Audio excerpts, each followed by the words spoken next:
Hey, Frontline fans, welcome back to Comic Frontline and fans. You're with me, Mike Spider Slayer, getting ready to do another Grimm Fairy Tales flashback. That's right, everybody. This is continuing our appreciation week for Zenescope Entertainment, and Grimm Fairy Tales Flashback is a series that honors the original storyline that got it all started for Zenescope, and that is Grimm Fairy Tales. And I relive each and every individual issue all the way up until the current issue we're at this time, in hopes that you guys can jump on board and appreciate the series the same way I do. So today we're going to be talking about issue number 7, which is otherwise known as Snow White. That's right, guys. At this point in time, Zenescope still, by issue 7, is still focusing on their myths and legends and fables and things like that. And there's a lot of stories to be told. I never really knew how many, fables that there really is. But we do have an alternate cover here, very sexy cover, which Zenescope really is known for. It's this cover right here, right there. So if you can see that. So interesting cover there as well. And this story, you're going to be familiar with it because, yes, it's Snow White. If you're a Disney fan, everyone knows Snow White. So this automatically makes this particular issue more popular than some of the others because we've had Sleeping Beauty, we've had Cinderella, Snow White. So these are the more heavy hitters of this series right now. And it looks like Zenescope at this point in the series are spreading them out to keep their readers interested to see their horrific tale on here. In this issue, if you're familiar with the Snow White story, this is your modern twist. You get to see a mom that's in this issue taking care of her sick daughter. Her daughter has been really, really sick, and she's been captain of the cheerleading team, and she goes to the doctor, and she doesn't know what's wrong with her, and she's too weak to get up. And, this stepmom all acts as this perfect mom. And we can see, though, before Salem Mathers makes her appearance in the issue, you find out that she's actually poisoning her by putting chemicals in her food. And that's why she can never get better.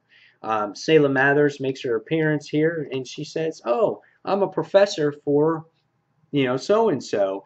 And she says, can you make sure she gets this book because we're doing this tale on Snow White.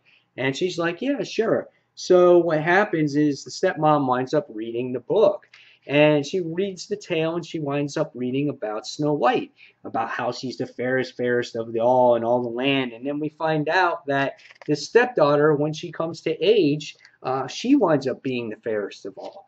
And she winds up going into the stepmother winds up going to great lengths to get Snow White killed in the particular issue, which she is unsuccessful. Then she makes her, as she's unsuccessful in the first attempt, the 7 dwarves wind up rescuing her from the snow. And then what happens in the issue is we see that when she finds out she's unsuccessful, she goes to the dwarf's house and she acts as a person that's just bringing her apple. And then she winds up bringing her an apple, and Snow White winds up dying. It's a poison apple. And then the dwarves find out who does this and goes after the wicked stepmother, and they wind up eating her.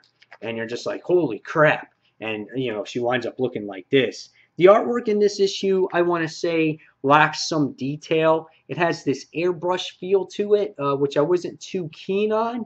However, it was okay in certain elements. I thought the paneling was really good here.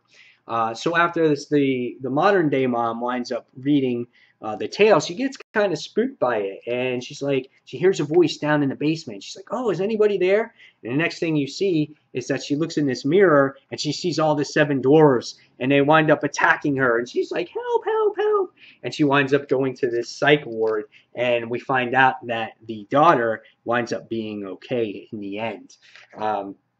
Yeah, this was a pretty good issue. I really enjoyed it. It was sickening to see that the stepmother would poison her child this way because of jealousy or whatever it was she was, because she's older now. I mean, I thought that was so horrible, and so sickening.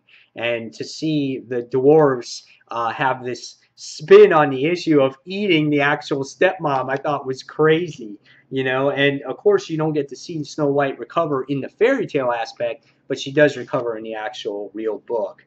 I thought this book was well written. It's, you know, Snow White's a very popular tale, and I can see why this would interest readers and continuing reading the series going forward. So the next one that we're going to be talking about coming up soon will be Jack in the Beanstalk, so that will be interesting too. So after reading this one, I enjoyed it. The artwork wasn't always there for me, but I do like the story presented, so I'm going to give this one a 4 out of 5 stars. So guys, leave me in your comments below on what you think of Zenescope Entertainment. Do you read the Grimm fairy tales stories? And if there's any other books that you want me to recommend to you from the company, please, again, let me know, and I'll help you out that way, because me and the group wind up reading most of their titles.